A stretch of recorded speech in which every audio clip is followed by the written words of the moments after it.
پیچھے سے ہمارا ایک سلسلہ آ رہا ہے، ساری دنیا اپنے اکابرین کو، اسلاف کو، بڑوں کو ان کے زور پر بڑا ہونا چاہتی ہے۔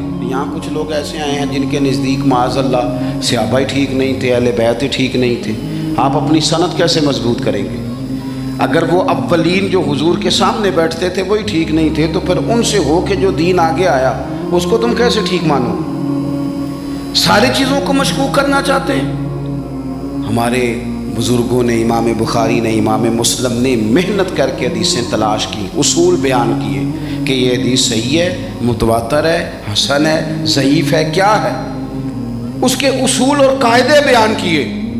اور جب انہوں نے خود پوری تحقیق کی، آپ تھوڑی سی، آپ مشکل بات نہیں کر رہا، تھوڑی سی آپ غور کریں گے، انہوں نے سینکڑوں میل کا سفر کیا، گھوڑوں پہ، پیدل، اونٹوں پہ، ریسرچ کر کے بتایا کہ یہ حدیث بالکل درست ہے، اپنی سند کے اعتبار سے، متن کے اعتبار سے یہ متواتر درجے کی ہے۔ انہوں نے پوری ریسرچ کی۔ پھر غور کریں کیا کہہ رہا ہوں، جب پوری تحقیق کر لی تھی تو پھر انہیں کہنا چاہیے تھا نا یہ نبی پاک نے فرمایا ہے، کہنا چاہیے تھا نا کہ یہ حضور نے فرمایا، ہماری تحقیق ہے، حدیث درست ہے۔ لیکن کسی نے بھی ڈائریکٹ نہیں کہا۔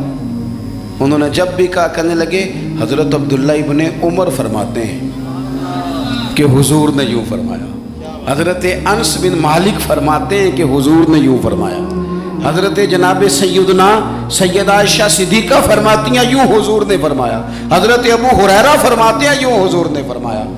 انہوں نے نا پہلے اس صحابی کا نام لیا جنہوں نے وہ بات اپنے سینے میں محفوظ کی۔ کیا بتایا انہوں نے ہمیں کہ ہم دنیا گھوم آئے ہیں، ریسرچ کر آئے ہیں، تلاش و بسیار کے بعد اس نتیجے پہ پہنچے ہیں کہ دین کا اصل فیض وہی ہے جو صحابہ اور اہل بیت کے سینوں سے ہو کے امت کو نصیب ہوا ہے۔ اصل فیضان وہ ہے جو وہاں سے ہو کے آیا ہے۔ تو ایک بات تو یہ کہ اہل فضل کی عظمت، اور دوسری بات کہ اپنے اکابرین کے ساتھ جوڑ کے رہنا، اور تیسری بات حضرت سیدنا امام حسین، حضرت امام حسن رضی اللہ تعالی عنہما، ان دو شہزادوں سے نا نبی پاک صلی اللہ علیہ وسلم نے جو محبت فرمائی ہے نا وہ بھی بڑی قابل دید ہے۔ حضور نے جو ان سے پیار کیا ہے، کچھ لوگ ایسے ہوتے ہیں کہ جن سے انسان جب پیار کرتا ہے، محبت کرتا ہے تو وہ بات نا دور دور نکل جاتی ہے، بات پھیل جاتی ہے۔ ان کے ساتھ نا میرے نبی پاک کا خصوصی لگاؤ ہے۔ اس کا مطلب یہ نہیں کہ ہر نانا ہی اپنے نواسے سے پیار کرتا ہے، یہ معنی نہیں۔ پھر سے اپنی ساری تقریر کو دہراتا ہوں، سب سے پہلے تو بڑوں کی عزت کریں، اہل فضل کی توقیر میں کبھی کمی نہ کریں، اپنے اسلاف سے اپنے آپ کو جوڑ کے رکھیں، کبھی بھی اس سے پیچھے نہ ہٹیں۔ امام حسن ہوں، امام حسین ہوں، حضور کے خلفائے راشدین ہوں، عشرہ مبشرہ ہوں، ان سے شوق والا پیار کریں، چھلکے ان کا پیار، اور پھر اپنی عبادت پر خاص توجہ دیں۔ مصلی آباد ہو تو رب کی مدد آتی ہے، روح سکون میں رہتی ہے۔